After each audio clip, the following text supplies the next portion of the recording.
Halo, gue Ibnu, selamat datang di channel gue.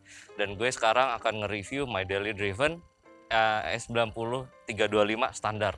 Bener-bener standar. Oke, sekarang gue akan jelasin mobil gue yang di belakang ini, sebuah 325i S90 yang sudah LCI pastinya.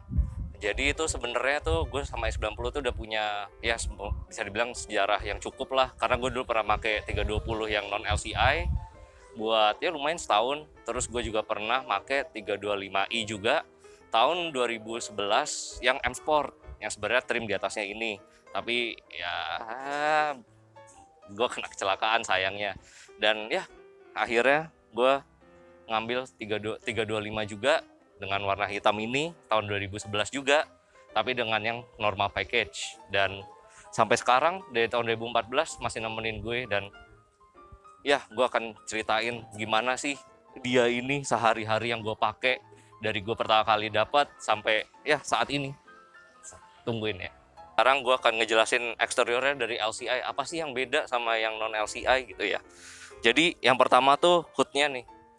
Hoodnya ini bedanya dia tuh kayak punya apa ya, kayak gundukan gitu. Kalau yang dulu yang 320 yang dulu dia itu flat. Terus yang kedua grillnya bener-bener beda jauh, karena kalau yang dulu itu silvernya ini nih yang di atasnya sini tuh ada juga di sini, jadi kayak kumis gitu. Tapi sekarang ini udah kidney grill ciri khas BMW banget. Terus yang ketiga secara eksterior itu velgnya ini lebih concave dia modelnya. Dan untuk 320 pun juga kelihatan juga bedanya yang LCI maupun non LCI, karena yang 320 yang LCI pun dia pakainya itu nggak terlalu concave. Kemudian juga ini lampunya nih buat yang pre LCI atau yang non LCI itu tuh dia masih pakai lampu biasa halogen, tapi yang ini udah pakai xenon. Dan juga ada angel eyes nih, ada angel eyes-nya dua, kalau sore-sore mantap banget buat dinyalain. Kemudian juga di atas ada sunroof, karena memang 325 trim tertinggi, BMW selalu ngasih trim tertingginya di sedannya itu sebuah sunroof. Nah, nggak ketinggalan juga spionnya sekarang jadi lebih membesar. Dan jadi lebih enak sih ngelihatnya kalau ngeliat ke belakang atau lagi hujan gitu, jadi lebih enak ngelihatnya, lebih luas pandangan ke belakang. Dan satu lagi sih sebenarnya yang benar-benar dia bikin kelihatan bedanya ada di bumpernya. Ini model desainnya lumayan baru, dan buat gue di tahun segini ini fresh banget. Maksudnya dia nggak kelihatan tua, nggak kayak mobil tahun 2011 gitu, nggak kalah sama F30 kakak adiknya. Oke, selanjutnya gue mau ngejelasin dikit tentang belakangnya.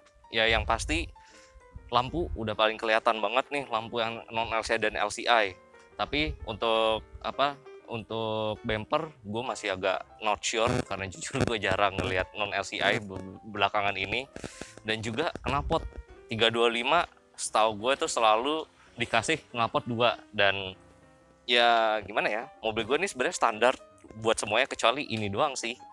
Si knalpotnya ini nih gue pakai BMW Performance dan dapat dari teman gue ya. Thank you Dave. Oke, sekarang kita masuk ke main partnya. Gue mau ngejelasin pengalaman gue sebagai pengguna S90.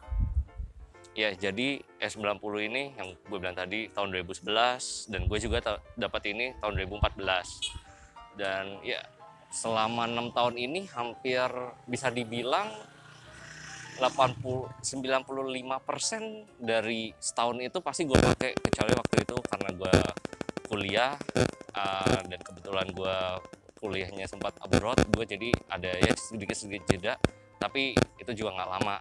Oke, dan gue mau ngomongin sih secara general, jujur untuk mesin N52 ini itu menurut gue benar-benar reliable. Maaf ya berantakan. Reliable karena dari gue dapat mobil ini itu kalau nggak salah kilometernya ya nih dulu 2014 itu 23 ribuan, dan sekarang ya mungkin ini lumayan shocking buat kalian, cuma mobil ini udah jalan 130.100 kilo baru hari ini. Dan mungkin buat kalian mikir kayak, wah BMW dengan tahun muda gini pasti perawatannya susah karena udah sampai kilometer segitu. gini pasti udah banyak parts diganti. Actually no, sama sekali enggak. Yang pasti banget suspensi itu sudah gue ganti, baru dua kali sebenarnya dari pertama kali gue pakai, dan itu pun juga dengan price range yang sebenarnya menurut gue lumayan affordable ya, nggak apa ya, nggak mahal banget gitu, nggak sampai puluhan juta tuh enggak gitu ya. Mungkin kalau kalian emang sukanya diberes atau gimana itu mungkin sampai segitu, tapi kalau udah punya bengkel langganan yang udah pasti, yang udah kalian tahu banget, itu tuh price range-nya tuh antara dengan full ya depan belakang tuh kira-kira price 10-an, dan itu udah semua OM Boge atau Bilstein. Tapi sih kalau gue di sini makanya depan Boge karena emang gue mau mintanya yang semirip mungkin sama suspensi aslinya. Terus juga mesin, karena udah jadi 130.000 kan nggak mungkin dong nggak ada masalah mesin sekalipun kan. Nah mesin itu gue jujur mesin itu selain ya ganti oli dan kawan-kawannya ganti busi itu udah pasti, tune up itu udah harus, kalau nggak mobil ini nggak akan mungkin jalan saya 130.000 sorry 100.000 lagi pikir, saya nggak mungkin sekarang 130.000. Nah untuk mesin ini sejauh ini yang paling gede banget itu gue udah pernah ganti vanosnya, karena waktu itu tahun 2017 tuh sempat jebol, vanosnya jebol, dan itu biaya perbaikan gue masih ingat banget karena gimana ya, gue juga dulu tuh masih punya image tuh BMW tuh mahal, mobil Eropa tuh mahal, apalagi masalah mesin. Udah pokoknya siapin tabungan lo, udah siapin aja deh duit lo berapapun itu, tapi surprisingly dengan vanosnya ini yang atau VVTi nya itu tuh 7 juta. Gue masih inget banget karena gue juga sempet kaget, ini beneran nih om 7 juta. Gue ngomong sama ini gue apa namanya bengkel langganan gue, dan ya 7 juta itu udah lengkap, udah plus jasa. Dan kayak semenjak itu tuh gue mikir kayak wow, ternyata BMW itu nggak semahal yang orang pikirin ya, tapi balik lagi asal kenal bengkelnya pastinya. Terus juga baru kemarin banget setelah 9 ya basically sih 6 tahun pemakaian gue ya, tapi kan buat lifetime mobilnya dari tahun 2011 ya. Dan ini gue perspektif gue ngeliatnya berarti 6 tahun. Selama ini tuh kemarin paling gede itu valve covernya akhirnya gue ganti karena pas gue lagi jalan dia tiba-tiba RPM-nya naik turun kayak membrep gitu, dan ada bunyi kayak kue putu nging gitu. Dan ternyata setelah dilihat ternyata separator udaranya yang di valve cover itu kayak katanya sih kayak retak gitu di separator dalamnya. Jadi gue ganti aja semuanya karena ngelihat berarti kalau mobil yang gue bisa setiap hari pakai tahan segitu lamanya dengan parts yang OM juga, ya berarti bisa tahan sampai 6 tahun lagi kan. Dan untuk biaya perbaikannya sih lumayan sih ya, karena abis itu gue kena juga eccentric sensornya, ternyata yang bikin berep itu tuh eccentric sensornya. Total kemarin ya gue habis 8, dan juga gue udah ganti radiator karena radiator aslinya akhirnya kemarin kalah karena mungkin panas dan lain-lain, akhirnya bocor. Dan juga ganti selang pastinya kan, karena juga selangnya dengan kemakan umur, barang-barang karet gitu-gitu udah ada beberapa kemakan umur. Tapi setelah itu udah power tetap ada, nggak ada rewel-rewelnya lagi. Dan sejauh ini gue kemarin juga ada gue ngetes jalan agak jauh, total 200 kilo PP aman, nggak ada masalah sama sekali. Oh ya, sama satu lagi baterai, aki juga aman banget sih ya. Mungkin karena akinya model AGM emang agak pricey, cuma di gue ini aki gue ini nih yang ada di sini nih kocak ya di belakang itu, gue udah gak sejarah 1,5 tahun dan masih bagus battery health-nya. Dan yang kocaknya yang pertama gue pakai mobil ini karena jujur gue tuh dulu suka mobil tapi gue kurang ngerti sama perawatan mobil, itu gue jujur. Gue sempat waktu itu ada beberapa error yang gue tuh bingung, ini error dari mana, perasaan mobil aman-aman aja karena dulu masih dipegang sama BMW sendiri, gue dibeli di Bestindo. Nah tapi setelahnya itu pas gue cek, gue telusurin lah semuanya, ternyata tuh aki. Pas ditanya sama orang bengkel, pak udah pernah ganti aki belum? Oh mobil udah berjalan berapa lama pak? Ya kalau dilihat sih udah sama owner sebelumnya udah 5 tahunan. belum pernah ganti aki, belum. Dan ternyata bener masalah aki, dan akinya tahan 5 tahun tuh kayak oke, itu lumayan buat gue sih lumayan mind blowing ya. Maksudnya kayak oke, setahu gue aki itu setahun setengah lah udah mentok. Terus apa ya, selama sejauh ini sih ride comfort ya normalnya BMW sih, dengan mungkin bantingannya agak keras beberapa orang iya, tapi buat gue oke bantingannya, dan nggak ada masalah. Maksudnya di suspensinya itu bukan masalah yang apa ya, bukan masalah yang umumnya ada di S90 ini, itu bukan gitu. Yang ada itu setelah itu dulu, kenapa mungkin beberapa dari kalian pernah mikirin apa gue beli S90 ya, tapi akhirnya nggak jadi, itu karena masalah mekatronik. Dan ini gue juga karena yang gue udah megang lama, mekatroniknya di gue itu aman banget, alhamdulillah ya, untungnya aman banget. Yang setahu gue tuh karena yang pertama, untuk yang non LCI itu tuh dia itu masih pakai yang dari ZF6. Nah yang ZF ini memang kayaknya dia nggak cocok sama iklim dan stop and go di Indonesia. Jadinya itu dia tuh kayak semacam prematur defect gitu loh. Dan akhirnya banyak yang akhirnya kena mekatronik harus di rebuild sampai berpuluh-puluh juta. Tapi ini yang di LCI ya, setahu gue ya, correct me if I'm wrong, di LCI ini sudah pakai GM, kocaknya tuh pakai GM. Dan gue pernah searching gitu ya, kalau di US tuh dipakai di 328 yang X-Drive khusus, kalau nggak salah khusus yang X-Drive. Dan memang bisa dibilang sih ini kuli banget, karena kalau di mobil lain setahu gue emang transmission fluid itu harus diganti, dan ini juga harus. Dan BMW waktu itu pernah nge-advertise kalau sebenarnya tuh transmisi itu punya lifetime oil kayak. Tapi lagi-lagi gue searching kan di mana-mana, yang gue tahu pasti oli itu nggak mungkin lifetime, pasti ada kayak semacam expiry-nya gitu ya, semacam ada batas jangka waktunya. Dan ternyata benar, mendingan diganti aja, walaupun udah kilometer tinggi. Gue tuh ganti di kilometer 110.000, dan gue sempat juga nanyain ke BMW dua bengkel BMW berbeda ya, dua ya.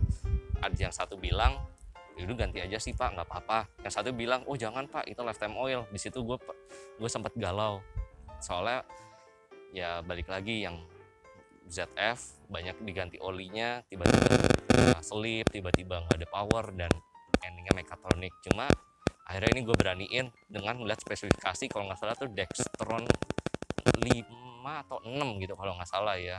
Kalian bisa searching untuk GM, transmisi GM ini tuh kalau nggak salah Dextron yang pasti. Dan gue kebetulan bengkel gue ini punya dari Petro Kanada itu Dextron 6.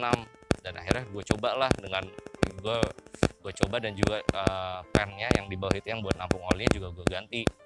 Gue coba, dan ya ini udah 20.000 sangat-sangat aman. Dan malah transmisinya tuh lebih halus perpindahannya, maupun jujur ya kayaknya ya, dibanding transmisi yang sekarang yang dipakai BMW ZF8 tuh bisa dibilang up and down-nya agak lemot. Tapi it's okay lah, kalau buat harian mah udah enak gitu loh. Nggak ada rasa stuttery atau kayak duk gitu di city, atau malah kayak terlalu cepat perpindahan gigi tuh nggak. Menurut gue sih pas buat daily driven. Terus juga satu kelemahannya ini yang gue rasain ya, itu tuh di steering rack. Karena mungkin dia ya namanya juga umur, dan gue pakai setiap hari ya. Steering rack gue sebenarnya udah kena, dan biaya gantinya tuh variasi. Kalau lo maunya baru dan OM itu dari Astra tuh seingat gue sekarang di angka 30-an. Tapi banyak copotan, bisa lo ngambil dari Singapura, atau banyak sih ada di Instagram, di ini ada yang jual yang EPS ya, karena sudah electronic power steering, dia di harga 10 tapi belum sama pemasangan ya, mungkin habis 12. Dan ya itu masih gue harus nabung dulu ya, karena lumayan juga harganya. Tapi ya kalau itu kelar, menurut gue sih udah nggak ada masalah aneh-aneh ya. Sejauh ini sih itu doang yang masalah gue pernah dapat di bagian mekanikal. Tapi lain lagi ceritanya sama interior. karena ini BMW mungkin ngedesain E90 itu maunya stepping up ya dalam material quality dari E46. Nah, handle pintu mau depan mau belakang, kecuali depannya bagian driver ya, handle pintu yang modelnya kayak bulan sabit gitu, itu ada material kayak semacam rubber. Nah, rubbernya ini kalau sering kalian taruh di tempat terbuka ya, nggak ada cover gitu, kayak misalkan outdoor atau di depan rumah kalian yang nggak ada covernya, itu over time tuh bakal jadi apa ya, nggak bisa, jadi lengket banget, dan akhirnya itu mau nggak mau harus dibetulin. Itu bisa dua pilihan lagi kalian mau beli partsnya sendiri dari BMW, ada harganya, gue pernah ganti yang di depan harganya 1,2 ada plus pemasangan, dan yang di belakang, nah karena yang belakang kecil, kemarin gue akhirnya sih putusin buat gantinya itu tuh di wrap lagi sama leathernya yang dari Leatherlux ya, karena biar nggak terlalu beda lah, dan itu nggak akan, kalau diganti leather ya nggak akan ada lagi lengket gitu. Menurut gue kekurangannya itu aja, karena dan itu kalau misalnya kalian tertarik sama yang LCA, kalian harus cek itu, karena setahu gue biasanya udah pada lengket, dan itu mungkin PR pertama karena megangnya bener-bener gak enak deh, kayak megang lem gitu, kayak aduh gak enak banget. Terus juga mungkin ada beberapa yang tombol-tombol AC-nya tuh, tombol-tombol AC sama kayak ada semacam trimming dijadi satu sama cup holder, itu tuh biasanya udah juga pada coret-coret, udah ada yang hilang. Nah itu juga perlu di retrim sih, kalau kalian ngerasa kayak jadinya nggak nyaman, mending retrim. Kalau mau tetap ori ya do you guys juga sih. Dan juga apa ya, ini iDrive-nya itu di tombol-tombolnya juga sama. Kalau misalnya kukunya yang dulu mungkin pakainya panjang atau kayak gimana, itu pasti biasanya cat hitamnya itu sudah hilang. Jadi ya sebaiknya kalau mau bener-bener pristine banget langsung di retrim, tapi cari yang bener-bener kalian percaya ya retrimmer yang, karena banyak retrimmer yang gini-gini yang ternyata dia kerjanya nggak terlalu bagus gitu, dan gue dengar itu dari beberapa orang. Terus ya mungkin bisa dibilang kalau dengan sekarang yang mungkin price range-nya udah di bawah 300 ya, dan dapatnya mesinnya gede, horsepower-nya juga lumayan, nggak lumayan sih, gede, 215 kalau nggak salah, dan torque-nya juga oke, nggak lemot, dan dia narik terus, karena beberapa kali gue juga pernah narik dan dia nggak akan bisa nafas di atas. Ini menurut gue mobil yang oke banget sih, gue bisa saranin ini. Kalau mau ngambil BMW, coba aja S90, dengan catatan ya kalian juga pertama harus ngecek interior, itu udah pasti. Terus steering rack itu juga, karena itu pasnya lumayan mahal, dan juga mesin juga kalian cek untuk vanosnya gimana, untuk service recordnya gimana, karena kalau nggak kayak gitu bakalan repot sih kedepannya buat betulin. Nanti tiba-tiba kedepannya gue kena ini, dan juga transmisi, walaupun se-GM-nya transmisi, pasti kalau makainya juga yang sebelumnya kurang bagus transmisinya, pasti kerasa banget, mungkin ada jeduk pas lagi ganti gigi. Biasanya tuh dari 2 ke 3 tuh harus kalian cek banget ganti giginya, mau itu di D atau di manual tuh kalian harus cek, karena BMW ini 0 ke 20 nya itu di gigi 2, gigi 1 itu cuma buat nanjak, dan habis itu dia di 21-an 22 tuh dia udah pasti ganti gigi 3. Itu harus kalian cek, karena mobil di Jakarta pasti stop and go nya banyak banget, dan itu kalau udah nggak enak itu udah tanda-tanda kalau mungkin aja perlu di rebuild transmisinya, dan bisa ngabisin berapa banyak lagi. Jadi sebaiknya kalau kalian mobil di 325 ini coba aja buat test drive, itu udah pasti dicek di gigi 2 dan 3-nya. Terus juga ya cek jalan buat mastiin steering rack, dan udah sih kayaknya itu aja sih. Jujur gue selama pakai ini nggak pernah ada komplain apapun selain itu aja. Ini mobil bener-bener cocok lah gitu loh, kalau misal kalian emang budgetnya di bawah 300, mau mobil kenceng premium BMW pertama kalian, gue sangat menyarankan ini sebagai pengguna. di mobil ini ya, di mobil gue ini alhamdulillah ya sama sekali masalahnya cuma itu doang, belum ya, amit-amit jangan sampai ada masalah lain-lain lagi ya. Oke, sekian dari gue. Thank you udah pernah nonton video pertama gue, dan jangan lupa subscribe dan like kalau menurut kalian ini informatif, dan gue usahain kalau kalian ada pertanyaan atau apa gue jawab di komen di bawah ya sekalian untuk spek-speknya itu. Dan juga mungkin kalau kalian kepo sama apa ya, pingin lihat dong udah servis apa aja, nanti mungkin bisa gue kasih lihat gue tuh servis udah berapa kali dan totalnya berapa. Oke, sekian dari gue. Thank you udah nonton channel gue.